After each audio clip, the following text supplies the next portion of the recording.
Good morning, everyone. Thank you for coming to this Board of Health meeting. I'd like to call the meeting to order. The first item is the review and approval of minutes from the November 2nd, 2018 Board of Health meeting. Has the board had a chance to review the meeting minutes? Yes. Yes. Any questions, comments? No. Okay, so do I have a motion to approve? Yeah, motion to approve the minutes from the November 2nd Board of Health meeting. Second. All in favor signify by saying aye. Aye. So moved. We also have a request to take item 5, review and discuss hepatitis A out of order because of a scheduling issue. Does the board have any problem with that? Or? No.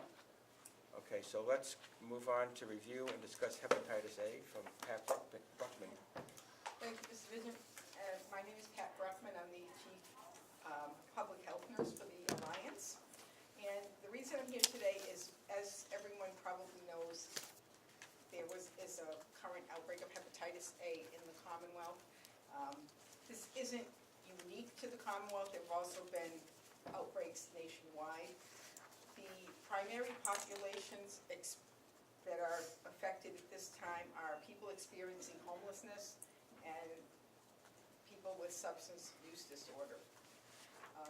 To date, Shrewsbury, from June 1st through this current date, Shrewsbury's had 2 cases of hepatitis A, but if you look at the report that may have been forwarded to you by Kerry, that seems to be the baseline. We've had 2 cases prior to this. The 2 cases identified since June, one was thought to be possibly related to a food exposure. The other was in a person who was not a permanent resident of Shrewsbury, so a person in the target population. We have sent out multiple notices, and it's posted on the website, about hepatitis A fact sheets and how it is spread. Also, who the target populations, and encouraging them to get vaccinated, and also some information about preventing the spread through proper cleaning of surfaces. As I said, right now, we've been doing clinics primarily in Worcester, and we've vaccinated well over 350 people so far.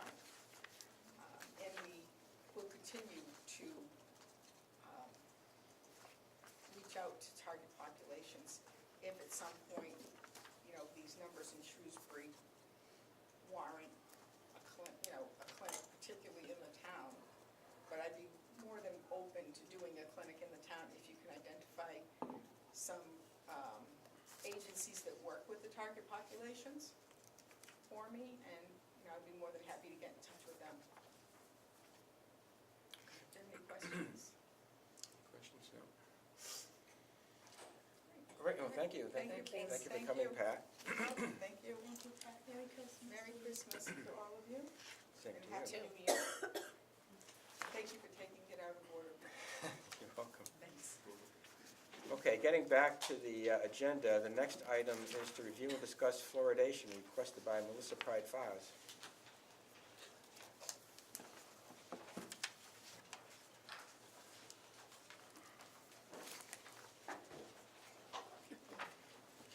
Good morning. Good morning.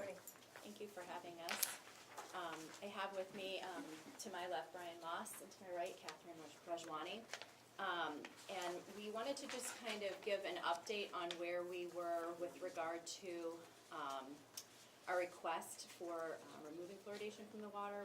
We had come to town meeting last May with a request to not, or to vote no on the way that we had written our request, but at this point, we had gone back to the drawing board and met with several departments in the town, including the school department, to talk about logistics for the mouth rinse program run through the Commonwealth, and gave some information to each of the entities, including the Board of Health, about the mouth rinse program. And so where things stand, as we were doing our review, we were trying to come up with an equitable solution that was that would implement the mouth rinse program in lieu of fluoridating the water, while not overburdening the school department with, and its resources, with the school nurses having to run and administer the programs. So I wanted to just, I should be giving you, yeah, that'd be great, thanks. So we just came up with a quick synopsis that we wanted to just sort of apprise you of where we were in the process of this proposal. Giving you a little information about Massachusetts being one of 34 states that currently use the mouth rinse program. There are approximately 260 public and private schools in Massachusetts that currently use the mouth rinse program in the state, and which exceeds 50,000 school children every year that are actually being fluoridated through this mouth rinse program. So the crux of what we would like to do is implement it outside of the school district at the senior center and rent out the facility to administer it every weekend, so that parents can have a choice of whether to bring their child to be fluoridated or not. And instead of putting it in the water and using that appropriated expense in the water, it would be to offset the mouth rinse program directly through a volunteer coordinator program. So instead of getting into the idea of whether you want fluoride in your water or not, you have an option of fluoridating your child directly, which we depicted a map here of the surrounding towns that are using the mouth rinse program and or not providing fluoride in their water, adding fluoride to their water, as well as showing you right above it the mouth rinse cost, which is only 7 cents per week per child. It's very nominal. The fluoride is inexpensive to purchase in terms of the mouth rinse program, and how that is offset versus what the town spends on adding it to the water with personnel and chemicals. And then the second sheet, we just sort of gave you a broad overview of why we're doing this. The first two are probably the most impactful, the first two bullets, including the proper dosage. This isn't particularly important whether you're pro or anti-fluoride, because if you are a physician, a dentist, you really don't have any idea how much fluoride a child is getting currently, because they could be drinking well water, they could be drinking bottled water, they could be not drinking water at all and drinking soda or sports drinks. So the idea that was brought up at town meeting was the notion of underserved populations not getting fluoride if it wasn't in the water, and actually that seems to be more prevalent with it in the water than having a direct mouth rinse program where they were afforded the option to come and have a proper dosage that the physician or dentist know exactly how much they're getting, if that's what the parent chooses to do, free of charge. So it seems to be no matter what side of the party you're on, the aisle you're on, you can sort of understand that the mouth rinse program is a more direct, topical, there's no ingestion, which is, if you're against fluoride, sort of the main argument of a child ingesting fluoride versus having it topically applied and at maximum effectiveness. So that's sort of where we are in it. There are a number of other areas that we're sort of looking into nailing down, including the volunteer program, working with the town on that, as well as getting some actuals. As you can see on the first page, there's a highlighted item on what the actual is that the town is spending for fiscal year 2019.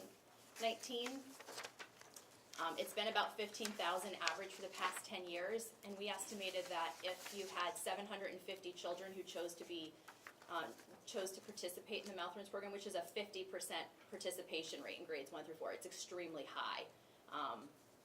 But we estimated conservatively, it would not cost nearly that much. It's, the cost to independently purchase it is only $2,700 a year for 50% participation rate. So that's sort of where we are in the process. We just wanted to keep you updated on the program and entertain any questions you might have about the mouth rinse program and how it would, how it would differ from fluoridating the water. So just remind me, you just get your mouthwash once a Week. So in this program, families would have to actively take their kids once a week on the weekends? They would. There are families or programs that do it bi-monthly, that don't actively participate. That's maximum effectiveness would be once a week. But if they're not currently doing that now, the idea that the water gives you enough, if you're drinking, you'd have to have your child drink a lot of water to offset that every week anyway, which is probably not happening anyway. Yeah, Yeah, that's like, that'll be a burden, I think. on parents. If you said to me right now, can you go every Saturday morning to have Kelly get her mouth rinsed? She's not the right age. Right, I know what you're saying. I can't do it. And we had discussed that as Mhm. well. Yeah. So another option for parents that find that to be a burden would be to get a prescription from their pediatrician for the fluoride tablets Yep. as well, so. And they can do it at home now. Most people aren't aware of that your health insurance will cover it, and if you're on Mass Health, it's free. Yeah. So they do have the option of not participating in the mouth rinse program and taking the tablets at home for free. And again, that would be properly dosed. I think, the concern here is we don't know, what the dosages are, if the kids are getting enough or not enough. Right, I think there's concerns on both sides, right? Sure. Will the people who want it do it if they have to proactively do it? Right. And then, if you leave it in the water, are people even getting it, and how much are they getting? Right, I think Are they getting both- too little or much? Yeah, you know, I yeah. think both sides are not perfect. Right. Don't a lot of kids these days get the fluoride treatment at the dentist too, where they have that? Yeah, we, Coding. our kids They do. did. Yeah. Most I don't know a dentist that wouldn't, but most dentists ask. It's an extra charge. Yeah. Oh. Well, on our dental It's insurance. like $30. Yeah. Yeah. But is it Varnish. covered by insurance? No. Because I don't, I feel like I've ours never Ours paid it. is. Yeah. It might depend on your, It But I depends on get your it insurance. anyway. Yeah, right. But if you are, I think the main difference is whether you are arguing that it would be too burdensome on parents or, going to get a prescription. The idea also is, if you're a parent who doesn't want your child fluoridated, you don't have that option right now. What are the well, risks you of can having? if you don't drink the water. I right? guess you cannot drink the water and purchase bottled water, but then Right. you're Okay. also offsetting a parent that has to purchase bottled water instead of the town water, which is the same Right, offset. It's both, Yeah. yeah, Yeah. it's tricky business. I honestly, I have to, we talk about this, I have to go back again and look at all the literature. The last time my literature review, again, and it's all countries and all players, Yeah. so it's always hard to find something particular to these demographics and these economics. Sure. But it's always hard for me to say something that is very different from every major medical organization. Do you know what I mean? It's I do. always hard because that's my go-to when I'm giving people advice, that's my backup. Right. So to say something that's different from that requires, for me, it would require a fair amount of some good literature, and I haven't done it again. I did it around last May, but then when you guys withdrew, Yes. I backed off a little bit, so it would always be hard for me to make a decision that is very much against large medical organizations. And I don't, am I drinking the punch? I don't know, but that's sort of how we try to practice, is based on some standards set by, so I don't, I'll have to go through that Is process. there a risk of having fluoride in the water for some populations? I think the problem is if Like you have health access. concerns or something? If you have excess exposure, some of the literature says if you have excess exposure, that maybe it's not good for your health, right? That's sort of the Right, thing. if you have thyroid conditions, if you're pregnant, Excess exposure, sort of depending on what you're, But aren't there some medical conditions that the fluoride, not necessarily excess, but like you shouldn't really have fluoride at all? not to my knowledge. Kidney issues. kidney, issues. thyroid. Not to my knowledge. No. Not where your water fluoride is gonna get you.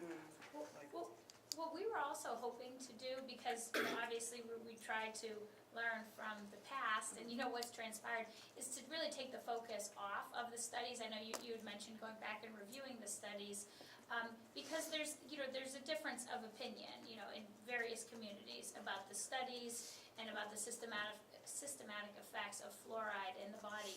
But what there seems to be agreement on is that a topical, if you do believe in fluoride and you do want to have fluoride, as part of your children's overall dental health, that topical, the mouth rinse, topical application is effective. So we're really trying to get the focus off of fluoride and all these, the studies that are out there, the pros and the cons, and the debate, which for a lot of people can be very emotional, myself included, and really just get it to focus on, is there a better solution? Can we kind of get the focus on, is fluoride good, get the focus off, is fluoride good or is it bad? And is there a better way to kind of properly dose the people who want to to have fluoride and give people some options? So that's what we're trying to focus on, the dosage and choice, basically. So is the plan to introduce another warrant article at the May town meeting? It is. And will it be the same article, or will it be reworded in any way? It will be reworded to uninclude the school district as part of the implementation program. It just didn't seem logical to try to ask a school nurse to do even more in our district. In these communities, it works fine. Worcester's in the schools? So the CMA, the CWF is the I'm sorry, fluoridation Worcester towns. doesn't have Worcester Right. doesn't have fluoride, Rich. Who has, Pink, Pink has fluoride, no, who has mouth rinse program? Mouth rinse program is Leicester. Yep. You can see down Oh, at the yeah, bottom, Auburn. Millbury and Auburn, so are Millbury. those in the schools? they're in the schools, yes. They are, because they're smaller communities and. Because they're smaller communities, Yeah. right, but the other ones that are in green that have the no are not participating in either program, And fluoridating then the just water. out of curiosity, because again, if we're gonna have, people have the right to choose, just out of curiosity, in these communities, how many choose yes and how many choose no? In the communities, Yeah. So that is In these three communities that do mouthwash in the schools, how much participation do they have? the participation rate varies. The state on their website estimates what it was at 33 or 32.5%, but we actually are calling the districts to ask them for their specific surrounding town participation rate as it affects this area and not just all communities. Right, so if you said mouthwash works, and people should have a choice to do it, which are both very reasonable. Mhm.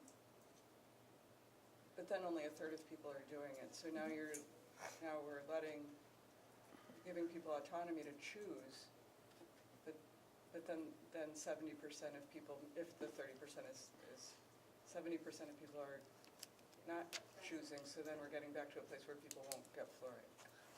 I think that the issue there is a lot of people who are regularly, if the kids are regularly brushing their teeth and if they're going to the dentist, They may be especially if getting it they're there. getting the varnishes, it's not really needed. So I think the parents that choose not to do it aren't necessarily doing it at the peril of their children's teeth.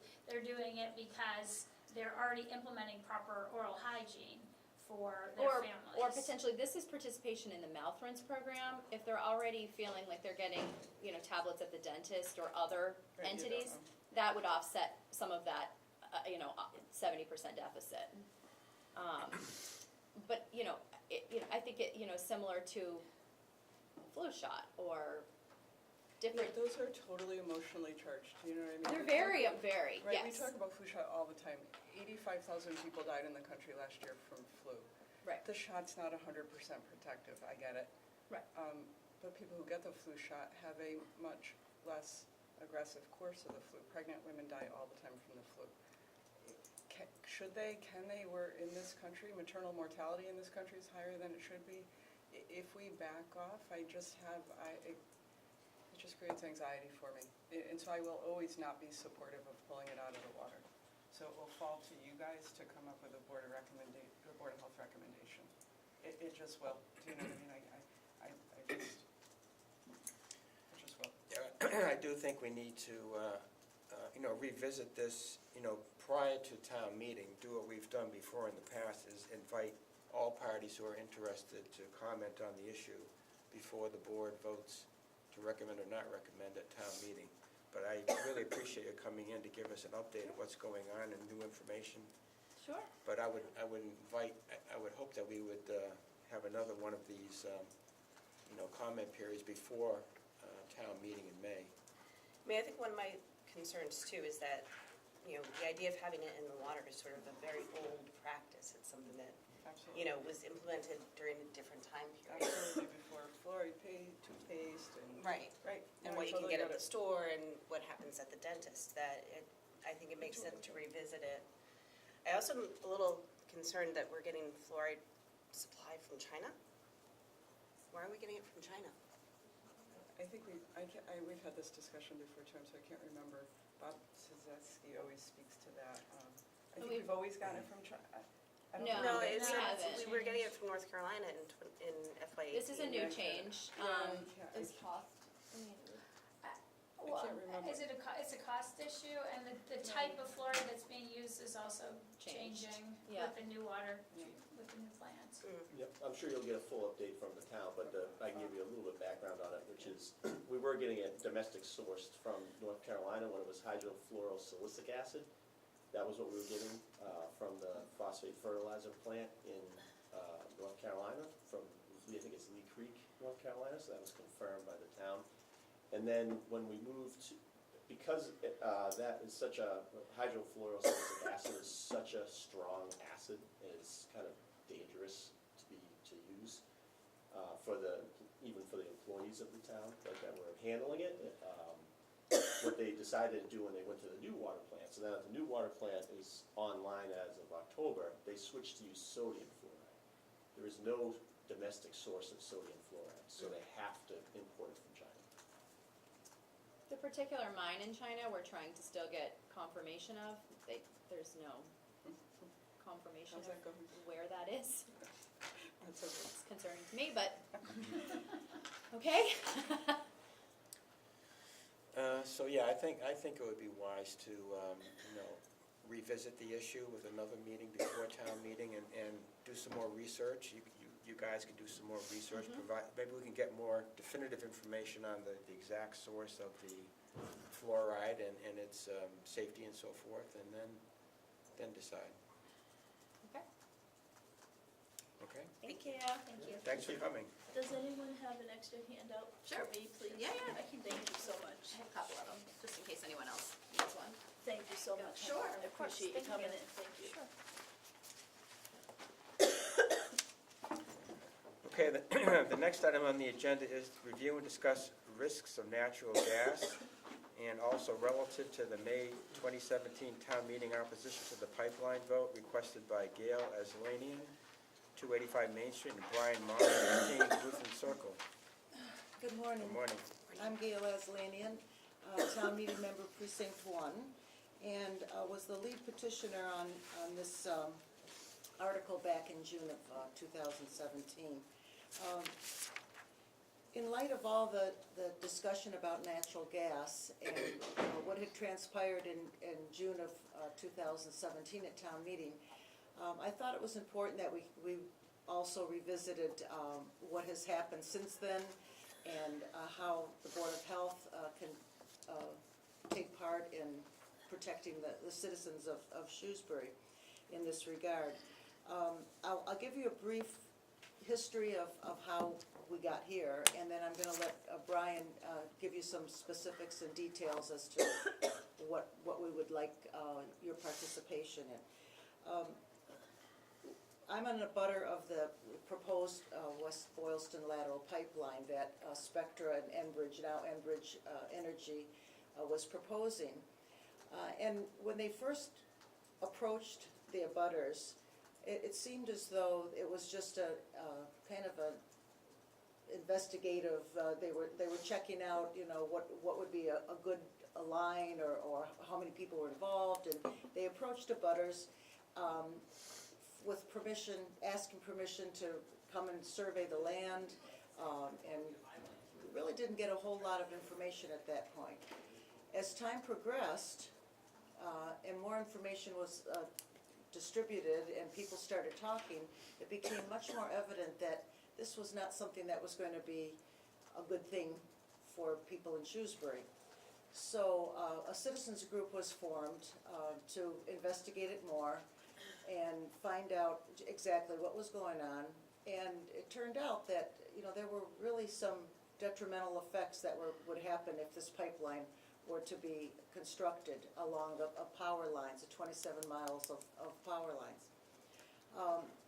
Going through Shrewsbury, it would have affected the wetlands, conservation land, the aquifers, would go past the schools, playgrounds, senior developments, affecting over 400 abutters and thousands of other homeowners which would have been in a blast zone or an incineration zone on each side of the pipeline should there be a catastrophic event.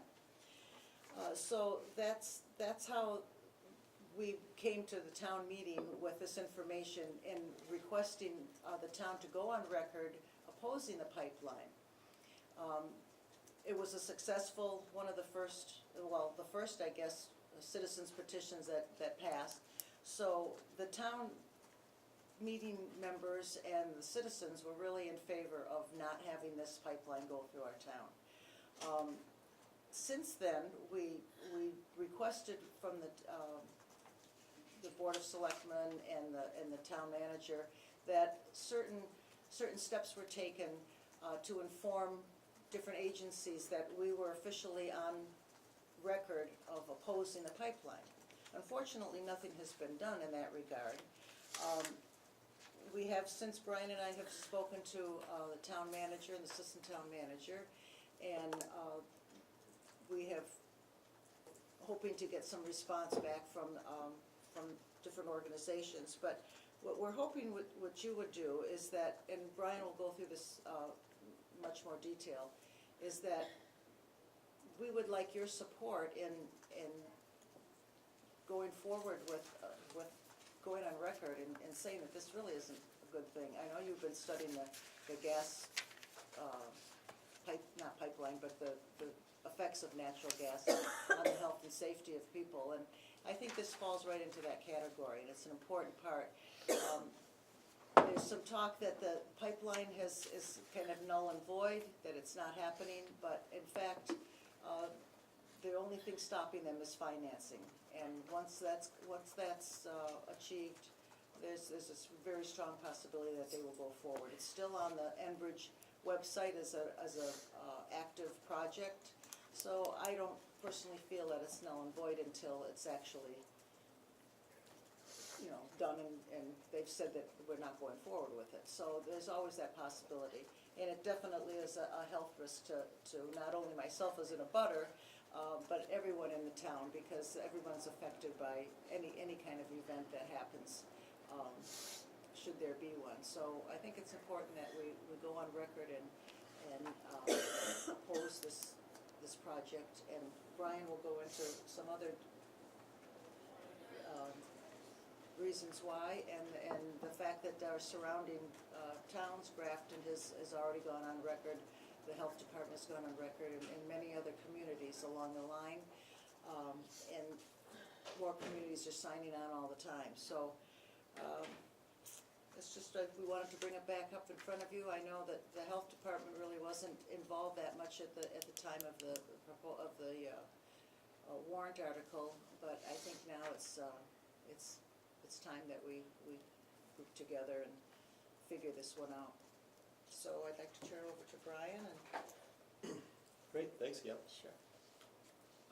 Yeah, so I just wanted to, Gail gave a great background of the kind of story of the pipeline and town meeting opposing it, going on record to oppose the pipeline for several reasons. But this was, this was a group of neighbors, group of community members coming together kind of in a grassroots effort to kind of bring awareness to the issues, right? I mean, there was the companies that were going to profit from having us pay for the pipeline, right? They wanted us to pay for the pipeline that they were going to put through our town. They focused a lot on the positives. They focused on, we're really good at drilling underwater water supplies, or we're good at drilling under lakes and different things. But they failed to kind of really hit home that one of those was our drinking water supply, right? They never came out and said, hey, we're going to drill through your drinking water supply, even though they knew that. So it really became us as just citizens and neighbors coming together and just working together on our own time to try to bring awareness to things, kind of educate folks about what was going to happen. A lot of the value in our town as far as, Lakewood Sigaman, Old Mill Pond, Newton Pond, the aquifer that's under Newton Pond, were all going to be affected. Our schools are going to be affected. It was going to be within my daughter's at the high school now, the pipeline would have been within the high school would be within the blast zone and incineration zone of the pipeline. But that wasn't mentioned, as it mentioned it would go by the high school. They didn't mention about the incineration zones. But it wasn't just about Shrewsbury. It was really about us reaching across, and there were other towns, and we kind of formed our own kind of neighborly alliance, I would say, with folks in Grafton and Upton and Worcester and Boylston, and we're all working kind of together on this. And just like there's a, Community Health Alliance for Shrewsbury that participates in Grafton, Worcester. Grafton was like us. Grafton went to their town, Upton went first. Upton went with their town meeting and, said we oppose this pipeline that was going through. Again, every town the same, it's going through their aquifers. Every town, I think, was gonna go through their drinking water supply. Grafton also had their town meeting come out and oppose the pipeline. And then we also followed suit with our town opposing the pipeline. But when we look back at kind of, what are the things we can do now to kind of protect our citizens and our environment before we get to places where, what can we do to raise awareness about what's going on and its impacts to our town? And Gail mentioned we have a list, kind of laundry list of kind of common sense items that, bring awareness and education to the public about what's going on. And just recently, we were talking to our town, saying, representative town, saying that we want to bring this forward, we want to educate.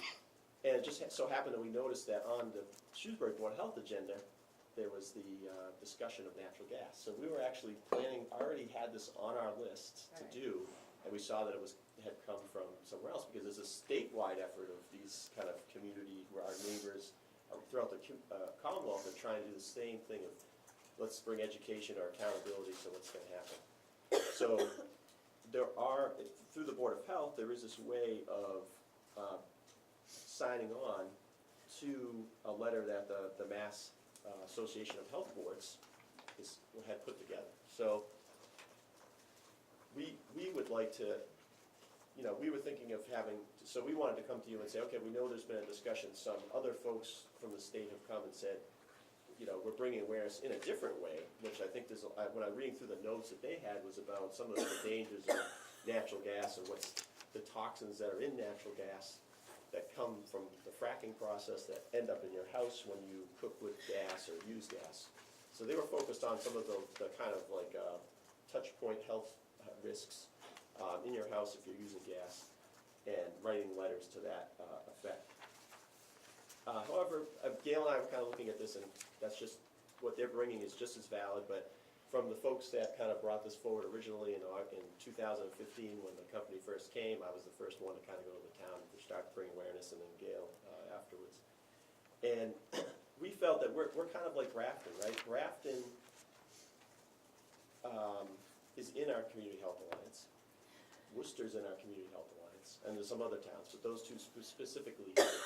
And Grafton had done the opposition to the pipeline at town meeting, just like we had.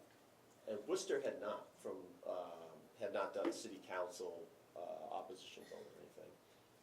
So what we noticed is that when Grafton signed on to the original letter that we sent to the state to point out the health risks of new fracked gas infrastructure, which this pipeline would be,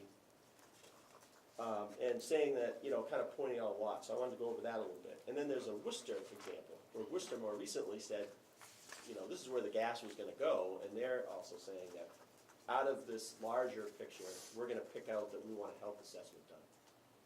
So Worcester pretty much focuses on a letter that says, I'd like a health assessment. I think that's great too. So we have the letters that were brought before you before that talked about the health risks to people in their houses. We have Worcester saying we want health impact, but we were thinking that we're more like Grafton in that we've already had our town come out in town meeting and say that they oppose the pipeline. And in the spirit of that, what are some steps that we can do to help support that? And so if I just wanted to go over I don't know if you've seen the Grafton letter at all, or, no, so I can send those, after the meeting, after the discussion, so you'll have them, so you'll have some time. But just to go over the highlights of them, the Grafton letter talks, and what I like about the Grafton letter is that it talks about health a lot. And I think that's what's missing. We don't wanna, if we really just hone in on, the gas stove releases this nitric oxide, that's important, right? But it also, when we're talking to the public, it has to understand that the original letter is intended to show that fracked gas has health impacts from start to finish. And I think that's what we as citizens, as engaging and trying to have a healthier environment, it's important. We can't just put blinders on and say, well, we don't care where the gas comes from. We don't care how much water we pollute, how much air we pollute. It doesn't matter, because that's somebody else's problem. We only care about but I think we care more about than that. So we gotta let people at least have the choice of deciding whether that matters to them. So this letter definitely describes how fracked gas, the hydraulic fracturing process, where they put millions of gallons of toxic, proprietary, heavy metal, chemicals you can't even pronounce, that nobody knows about because it's a loophole in the Clean Water Drinking Act, where they don't even have to disclose what they pump into the ground. It's polluting the water supplies of people in Pennsylvania, which we have some folks that live here that came from those areas that have described that. Can I just Yeah. interrupt for a minute? Go So, ahead. just to the bigger picture, so Yeah. what you guys are asking is for a letter to the governor from the Board of Health with the content similar to what Grafton's letter has. Yeah, exactly, yeah. Okay, but we don't have the Grafton letter, I don't think. I thought you did, but I will send it to you. It's actually, it's about a page and a half. I don't know if. I wasn't given that. No. Brian, can you email that to me I'll and email I'll forward it? Yep, I didn't give that to Carrie yet, because I wasn't, there was a lot of discussion, and unfortunately, it wasn't taped before, so I didn't really get a sense of, When the. I didn't know if you had talked, there was plenty of notes, but I didn't know. It was hard because he was by phone. Right, so there's a And we're in lot, that little so, room. We were in that little. so I just thought room, this was a little bit of catch-up too. We're coming back, just, I wanted to see where you were at, what you had seen. Okay, I'm just so gonna- that's what the ask is. The ask is to do what Grafton did, and Grafton just did what everybody else did. Okay, There's a smaller portion that has recently said, well, I'm gonna just write my own letter. So you can go off and write your I own can see letter, that, I but can why reinvent the wheel, I'm thinking? If the Mass Association of Health Boards, which I think Shrewsbury's, and so the intent is to say to the governor, if and when monies do come through, so that they could sort of revisit these projects, that all of these communities that sent these letters are hopeful that the governor would say, we're not interested. yeah, and I think, and even to take a step back from that at least the governor would know that the health boards are identifying to him that they know of, there are these known health effects of frack gas infrastructure. So that's where the original letter that most boards signed on to talks, and I'm just gonna go through the list. There's probably like 6 things that they mentioned that are kind of obvious that we know, that we've talked about in town meeting. And if in fact something does come before, at least it would, we could open up the discussion again. It doesn't necessarily mean that the letter's going to be the end all, and the governor or anybody else would say, well, they don't want it, so we're not gonna do it. But at least it would open up a discussion and we could revisit it. Without a letter, it gives them more, almost a carte blanche that, well, they can do whatever they want, so.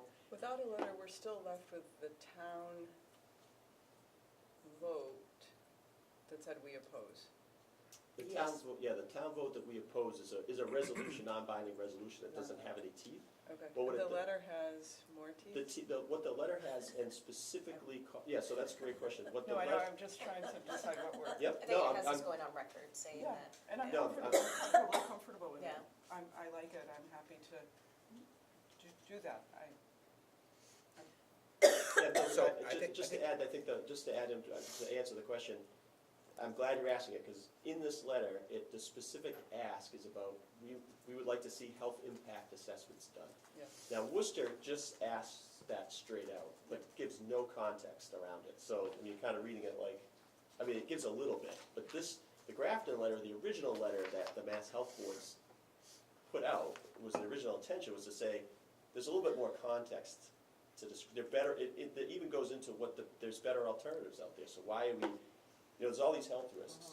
We already had Attorney General come back with reports saying there's healthier and better and cheaper ways to accomplish the energy goals. So it just gives some context around, I think, better saying why a health impact assessment is probably, but, that's fair, I mean, I think it's up to the board to judge, I just wanted to give our kind of view on why we think this one, with more context, and the original, is a little bit better than a case of Worcester, where I think they're trying to be a little more targeted, because they don't have the town-wide or city-wide opposition vote there to kind of hold up the rest of these things that we already kind of talked about in town meeting.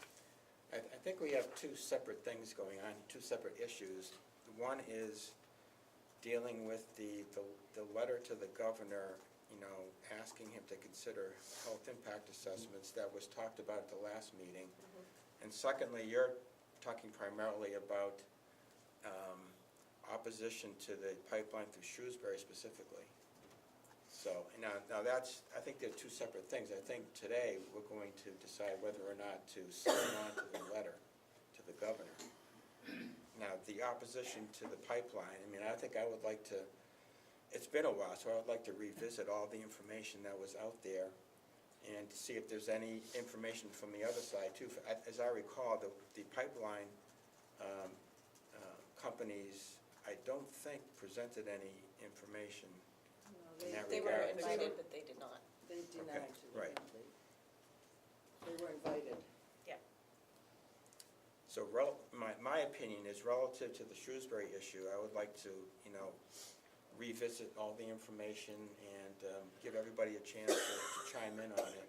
But today, we're looking at the letter to the governor. Recommending. Right. Well, I think we need to see the Grafton letter before we decide which one to sign on to. So the Grafton letter is different from the letter that we were given by, was it Dr. Jones, right? Correct. Yeah. It's different.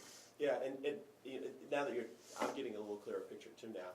There's actually 3 versions of the letter that all ask for the same thing, a health impact assessment. So even though the Grafton letter isn't necessarily saying we outright, as a Board of Health, oppose. It's not saying that. It does give health reasons, health concerns throughout the letter, and then does, again, ask for the health assessment. So all 3, what Jones gave you, but he's specifically talking about like gas stoves and, the output. House, sort of. And therefore, we need a health assessment. Worcester's saying we need a health assessment, and Grafton's saying we need a health assessment, but you know what, and I'll just, maybe that'll clear, I'll just go through the 6 or 7 things. You'll see this, it just has a little more context around the, why a health assessment makes sense. But I do think that in the end, and since we were, we as the ones that brought forward this to town meeting as lead petitioners, are asking the board to sign the Grafton letter. I know there are others from outside of the town that are coming here asking you to sign a Amherst or Northampton, I think it was like an Amherst letter. I think, yeah, we have an Amherst one. And then, then it's the judgment of the board, which one's better, but we're coming to ask you, all 3 accomplish the same thing.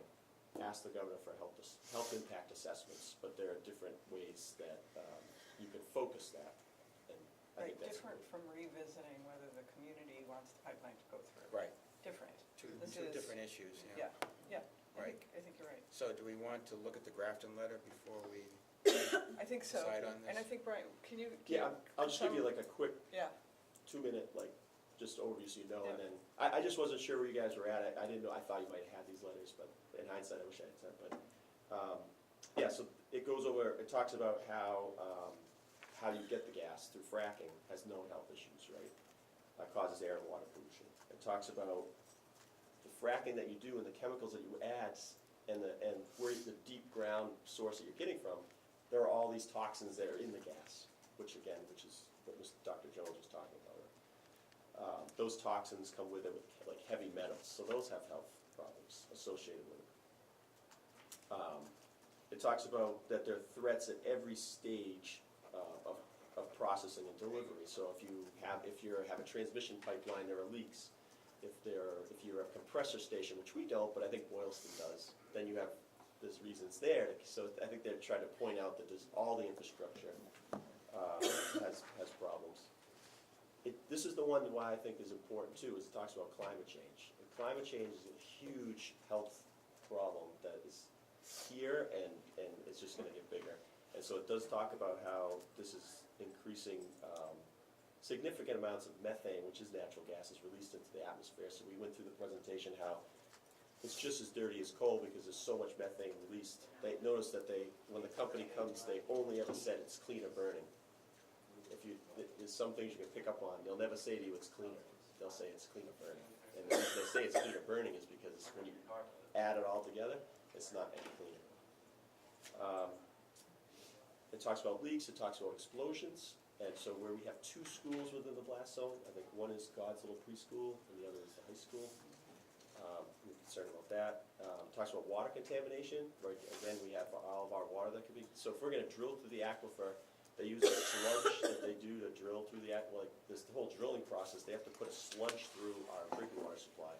How much of that ends up in the drinking water or not, or if there's problems, we have a lot of problems on water, why would we risk that? But it does talk about there's health concerns there. Talks about references the American Medical Association's view that there should be health impact assessments. So the American Medical Association has voted to say that there should be these health impacts. And then it also says that these pipelines are unnecessary. So the Attorney General's office has said that these pipelines are unnecessary and there are safer, healthier, and cheaper options to go forward in the future. So it kind of wraps that together and says, talking about the health impacts and how we use health impacts statements. So So in some respect, that letter does touch on what we're asking for as well, so it may even cover both bases. this is gonna cover what we were Right, asking for, it's gonna cover what Mr. Jones was Yeah, asking for, it's Yeah. gonna, Yeah, what's gonna the cover whole what thing, Worcester did, Comprehensive. Right, it's a whole and it's thing. gonna cover, and, Worcester, their Board of Health signed a letter, and their Conservation Commission signed a letter, I guess you could, not really in opposition, but in a way saying, we're gonna be mindful that you wanna put a pipeline through, and as a board, we see there's issues with that, and we're gonna be following up on those issues, and we wanna require that information is provided to us that's gonna help us determine if these are safe for either our wetlands and the conservation, or the Right. environment, or health. I think the Grafton letter does definitely reflect what the concerns were with the pipeline originally. I think so, And that the town meeting members voted to support, yeah.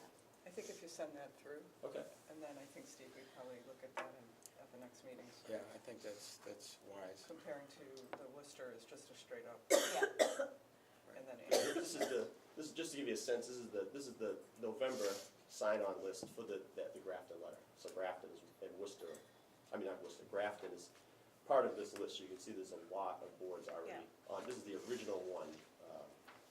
so this 48% of the state number, is that different? 48% of the state is gonna say they've signed on to something, whether it's the original or their own. And is that a current? yeah, it was Updated December December 11th. 11th. Yeah. I can't even believe the speed that they're still adding on. Every time we looked, I think when Worcester signed on, there was like 80 or something. I don't know which number they were, Now you're at 90 on this yeah, one. 90, so it seems to be several boards a month. Okay. Well, thank you Well, again for thanks for having us. coming. Thank you. Thank you. Okay, the next item on the agenda is review and act on the report from the Central Massachusetts Regional Public Health Alliance. Just gonna talk about the highlights. Our highlight, since October 5th, has been the new food code. The rollout on the state level, it was less than optimum. So we've basically been going to trainings by private consultants. You mean the state didn't do a good job? Is that what you're? They just basically that dumped, what you're trying to say? October 5th, it's here, right at our permitting season, and then 3.5 weeks later, some materials online. Our associations, Mass Health Officer Associations and Mass Environmental Health Association has been playing catch-up. Mass MHOA put some very helpful information. Just recently, templates, I don't wanna get too involved. Okay, so For they ex- just. but so you guys for are trying to catch example, up. the food code that the state put out had no table of contents or glossary. So we had this code with no reference. We've since got from MHOA one that has table of contents and glossary, very helpful. We also, this change in language, we go from potentially hazardous foods to time and temperature control for safety. So we go from PHF to TCS. We go from red violation to priority violation. We go from critical violation to priority foundation. And then we go to non-critical, known as core. Our main focus initially was to who's considered a food establishment, who is it? Big change is, I'll use Home Depot as an example, some packaged, candy bars, chips, sodas, that's not a food establishment. I'm all for things like that, because then we can concentrate on places that are food establishments.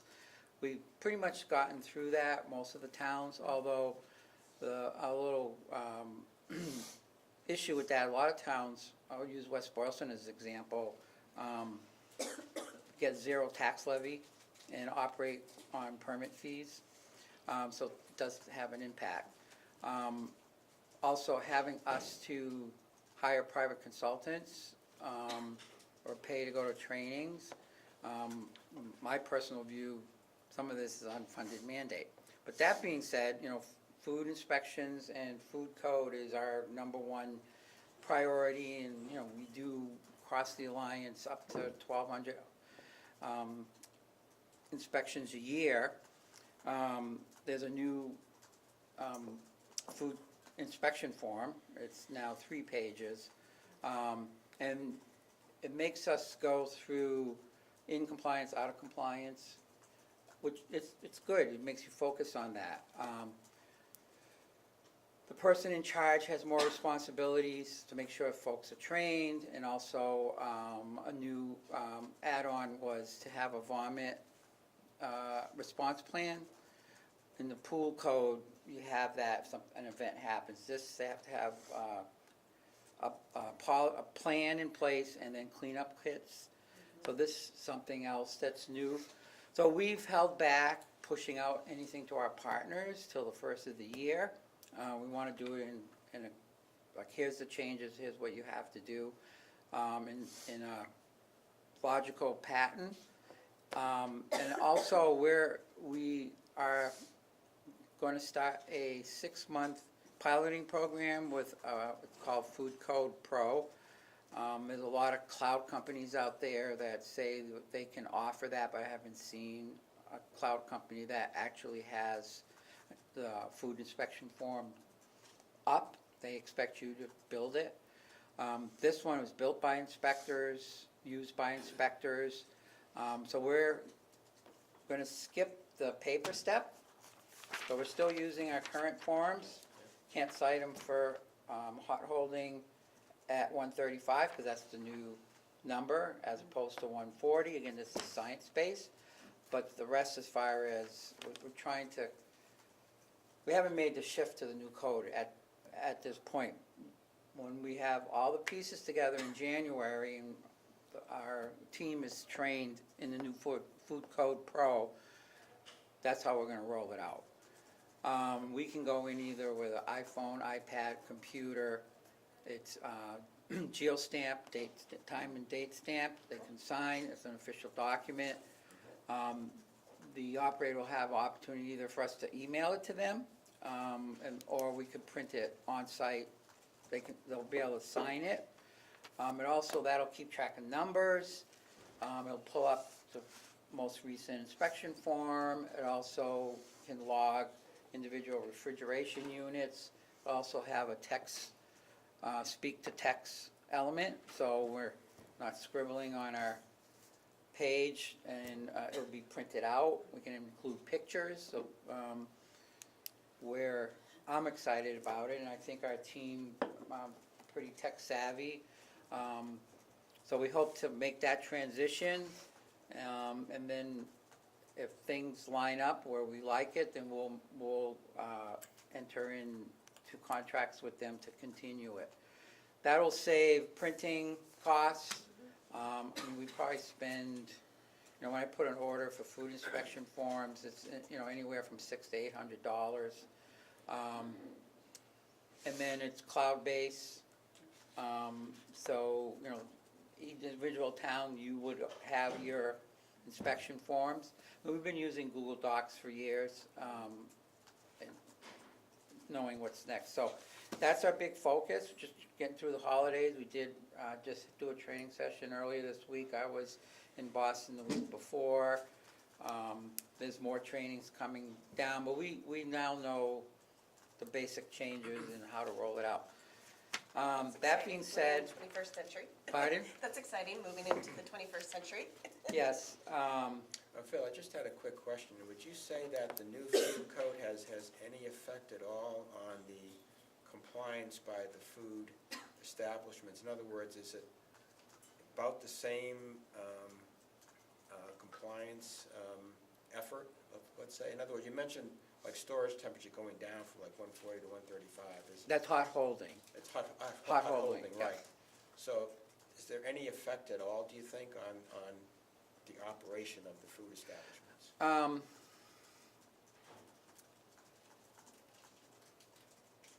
Anyone that's gone to a Serve Safe class within the past 5 years, they're teaching 135, because that's, nationally, that's been there.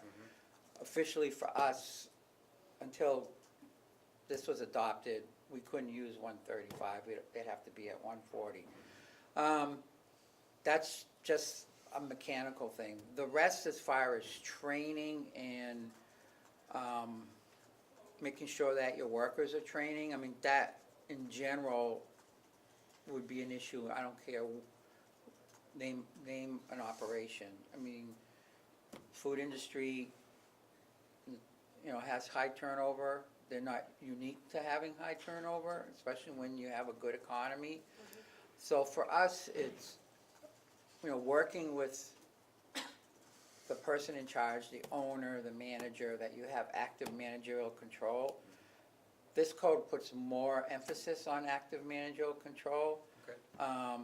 They take the top 10 foodborne illness causes, and that's what's the priority. Parts are based on, hand washing, cross-contamination. So that's, the code, because it's science-based, it adapts to data.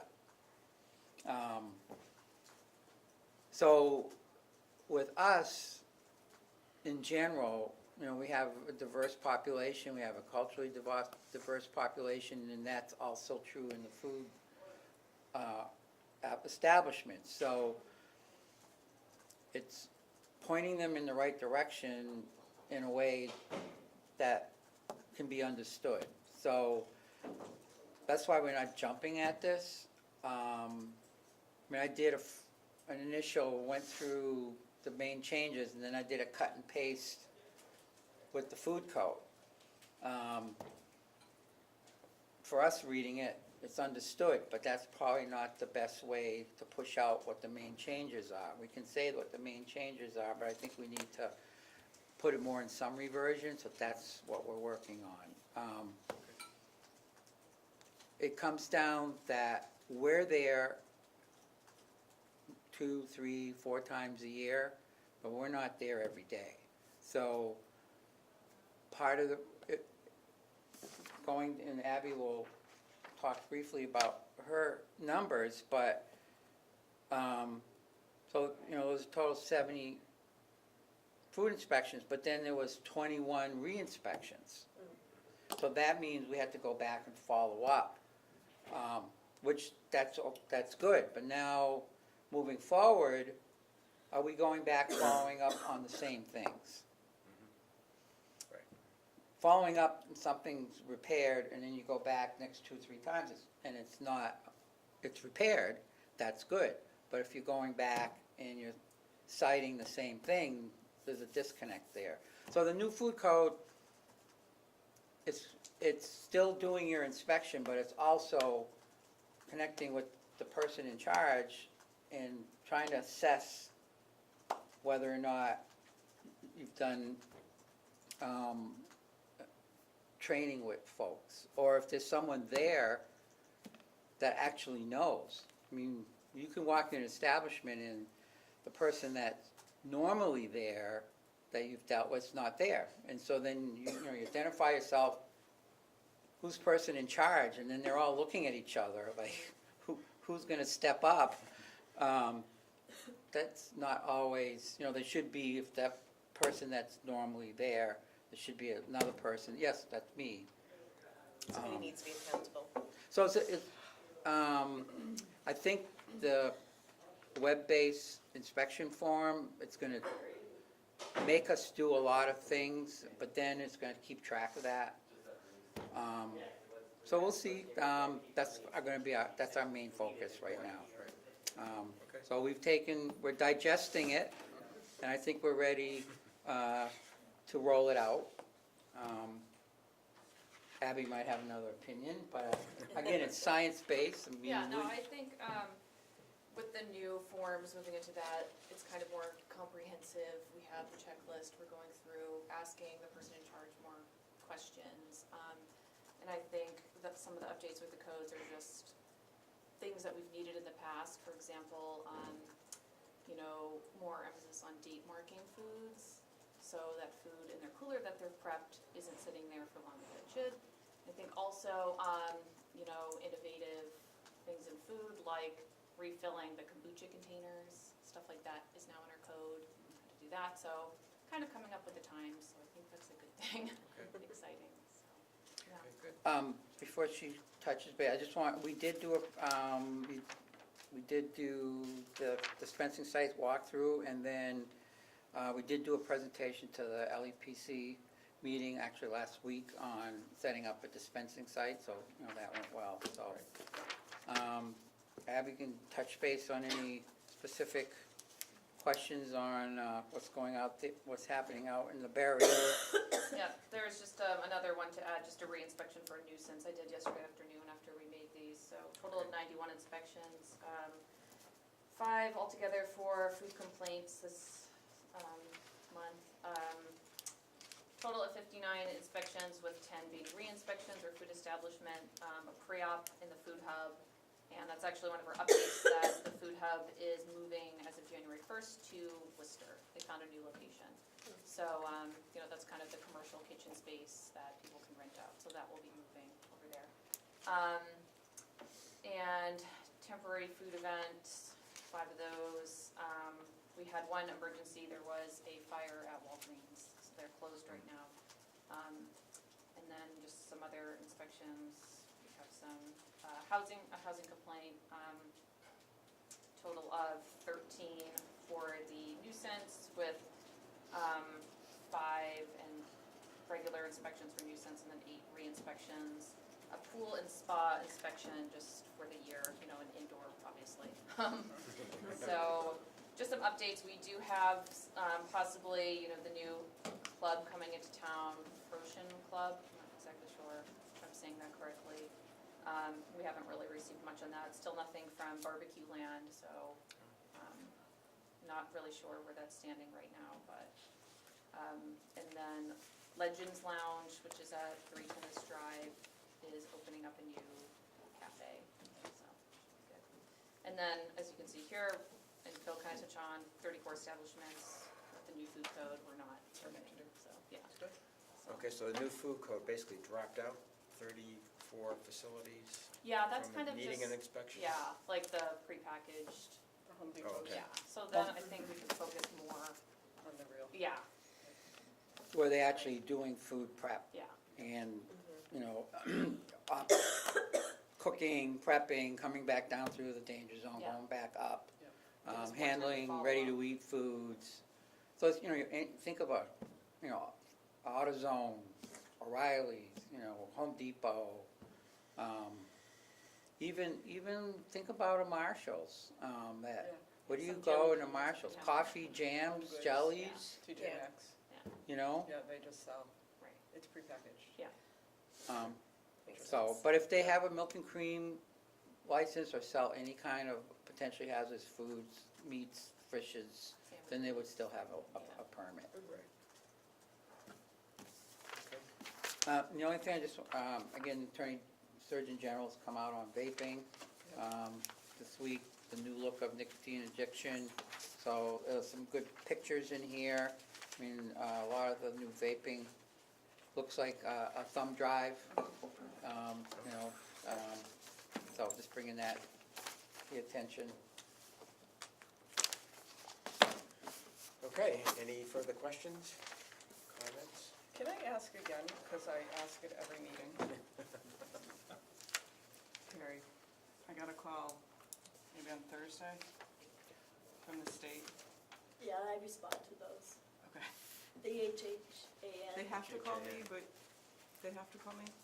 You're on the HHAN, list to receive those, like, food recalls and stuff like that, so you're on that list. I always respond to those. Do I I log ever into the have web to? drill and I answer the phone. Do I ever have to respond?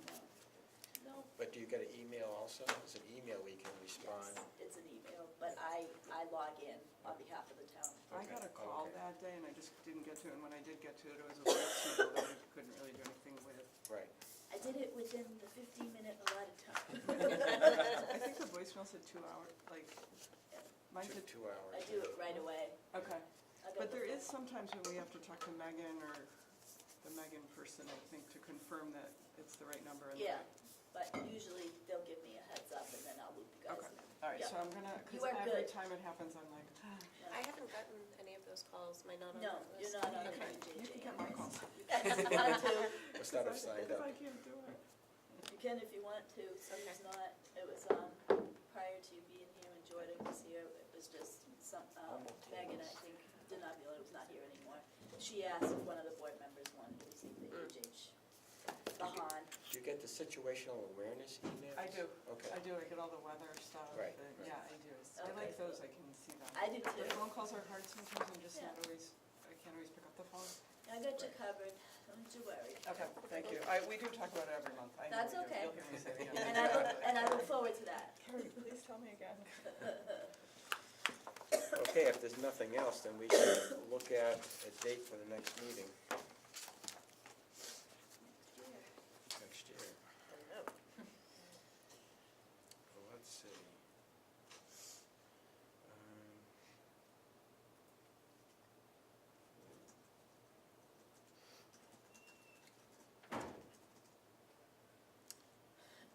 Do you want to shoot for late January, early February? Yep, January 25 or February 1. Works for me. I think the 25th looks better. You're both fine with me, Steve? 25th? Sure. Yeah.